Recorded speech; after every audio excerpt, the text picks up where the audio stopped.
আসসালামু আলাইকুম ভিউয়ার্স। আজকে আমি আছি ঠাকুরগাঁও জেলার পূর্ব আকচা গ্রামে অবস্থিত লোকায়ন জীবন বৈচিত্র্য জাদুঘরে। এটি একটি ব্যতিক্রমধর্মী জাদুঘর।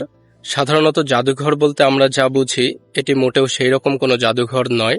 ভিডিওটি শেষ পর্যন্ত দেখলে আপনারা বুঝতে পারবেন কেন আমি এটিকে একটি ব্যতিক্রমধর্মী জাদুঘর বলছি। চলুন জাদুঘরটি সম্পূর্ণ ঘুরে দেখা যাক। ঠাকুরগাঁও জেলা শহর থেকে ৪ কিলোমিটার উত্তরে পূর্ব আকচা গ্রামের নৈসর্গিক পরিবেশে গড়ে তোলা হয়েছে এই জাদুঘর। লোকজ সংস্কৃতি ও শ্রমজীবী মানুষের জীবন জীবিকা এবং সংগ্রামে ব্যবহৃত বৈচিত্র্য সব উপকরণ ভিত্তিক এই জাদুঘরের যাত্রা শুরু হয় ২০০৬ সালে। তৃণমূল লোকজ গ্যালারি দিয়ে যাত্রা শুরু হলেও বর্তমানে মোট ৯টি গ্যালারি রয়েছে। প্রথমেই আমরা দেখব নদী গ্যালারি। এই গ্যালারিতে বাংলাদেশের প্রায় ২০০টি নদীর পানি সহ আরব সাগর, নীল নদ ও বঙ্গোপসাগরের পানি সংরক্ষিত আছে। এই গ্যালারিতে নদীর পানি ছাড়াও আরও রয়েছে নদীভিত্তিক পেশাজীবী মানুষের ব্যবহৃত নানা উপকরণ। নদী গ্যালারির পাশেই আছে লোকজ খেলনা গ্যালারি। এখানে আসলে আপনাদের অনেকেরই শৈশবের কথা মনে পড়ে যাবে। এখানে সংগৃহীত আছে আমাদের গ্রাম বাংলার শিশু কিশোরদের খেলার বিভিন্ন সামগ্রী। এর মধ্যে অনেক খেলনাই আজ বিলুপ্তপ্রায়। এখন যে ঘরটি আপনারা দেখছেন, এটি ক্ষুদ্র নৃগোষ্ঠীর মাটির ঘর। এই গ্যালারিতে সংগৃহীত আছে বিভিন্ন ক্ষুদ্র নৃগোষ্ঠীর জীবনযাপন, সংস্কৃতি, বাসস্থান, পেশা ও উৎসবের বিভিন্ন উপকরণ। সমতলের ক্ষুদ্র নৃগোষ্ঠী সংক্রান্ত গুরুত্বপূর্ণ তথ্যও এখানে প্রদর্শন করা হয়েছে। দর্শনার্থীদের জন্য অত্যন্ত আকর্ষণীয়ভাবে সাজানো হয়েছে এই গ্যালারিটি। ক্ষুদ্র নৃগোষ্ঠীর গ্যালারির ঠিক সামনেই দেখতে পাবেন মিউজিক গ্যালারি।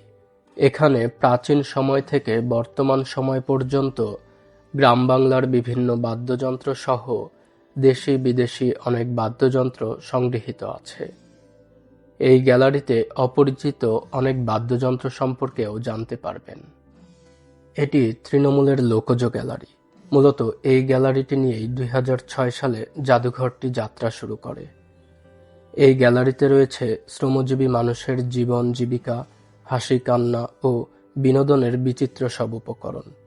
এখানে প্রদর্শিত উল্লেখযোগ্য উপকরণের মধ্যে রয়েছে কৃষিজ উপকরণ, বিভিন্ন সময়ের দলিল দস্তাবেজ, ভেষজ এবং সংস্কারযুক্ত চিকিৎসা উপকরণ, রয়েছে বিভিন্ন সময়ের মুদ্রা এবং কাগজের নোট, অলংকার, বৈবাহিক উপকরণ, গৃহস্থালির উপকরণ, মৃৎশিল্প এবং হাপড়, পালকি সহ ঢেকির মতো বিলুপ্তপ্রায় বিভিন্ন উপকরণ। জাদুঘরটি খুবই চমৎকারভাবে সাজানো হয়েছে। জাদুঘরের প্রতিটি কোণায় কোণায় রয়েছে লোকজ জীবনযাত্রা ও সংস্কৃতির ছোঁয়া।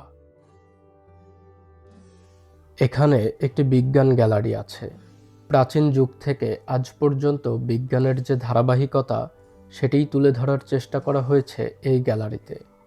বিজ্ঞানের বিভিন্ন সময়ের গুরুত্বপূর্ণ কিছু আবিষ্কারও প্রদর্শন করা হয়েছে এই গ্যালারিতে। মানব সভ্যতার বিকাশে বিজ্ঞানের যে অবদান, তার অনন্য কিছু নিদর্শন এই গ্যালারিতে রয়েছে। জাদুঘরটির সর্বশেষ প্রান্তে রয়েছে মুক্তিযুদ্ধ গ্যালারি। মুক্তিযুদ্ধ গ্যালারিতে ১৭৫৭ সালের পলাশীর যুদ্ধ থেকে শুরু করে ১৯৭১ সালের মহান মুক্তিযুদ্ধের মাধ্যমে আমাদের অর্জনসমূহের বিভিন্ন ইতিহাস, আলোকচিত্র, পত্রপত্রিকায় প্রকাশিত বিভিন্ন সংবাদ ইত্যাদি প্রদর্শন করা হয়েছে।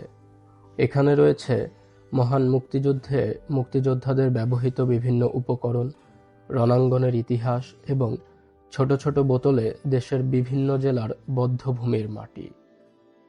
রয়েছে মুক্তিযুদ্ধ চলাকালীন সময়ে মুক্তিযোদ্ধাদের লেখা বিভিন্ন চিঠিপত্র। লোকায়ন জীবন বৈচিত্র্য জাদুঘরের ভেতরেই রয়েছে তাদের নিজস্ব একটি স্টল। এখানে বেশ কিছু আকর্ষণীয় পণ্যও পাওয়া যায়। জাদুঘরটির প্রাঙ্গণে রয়েছে রবীন্দ্র মঞ্চ। এখানে বর্ষা, হেমন্ত ও শীতকে কেন্দ্র করে বর্ষামঙ্গল, নবান্ন ও পিঠা উৎসবের মতো ঐতিহ্যবাহী বিভিন্ন অনুষ্ঠানের আয়োজন করা হয়ে থাকে। রয়েছে একটি আপাং কটেজ।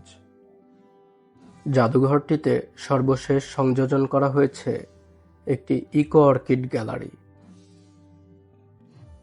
ভিউয়ার্স, এটা হচ্ছে অর্কিড গ্যালারি। এখানে আপনারা বিভিন্ন রকমের অর্কিডের কালেকশন দেখতে পাবেন। পাশাপাশি আপনারা চাইলে এখান থেকে অর্কিড কিনে নিয়েও যেতে পারেন। হাজার বছরের বাঙালির ইতিহাস ও ঐতিহ্যকে নতুন প্রজন্মের কাছে সুন্দরভাবে উপস্থাপন করার লক্ষ্যেই ২০০৬ সালে ডক্টর মোহাম্মদ শহীদুজ্জামান এই লোকায়ন জীবনবৈচিত্র্য জাদুঘর প্রতিষ্ঠা করেন।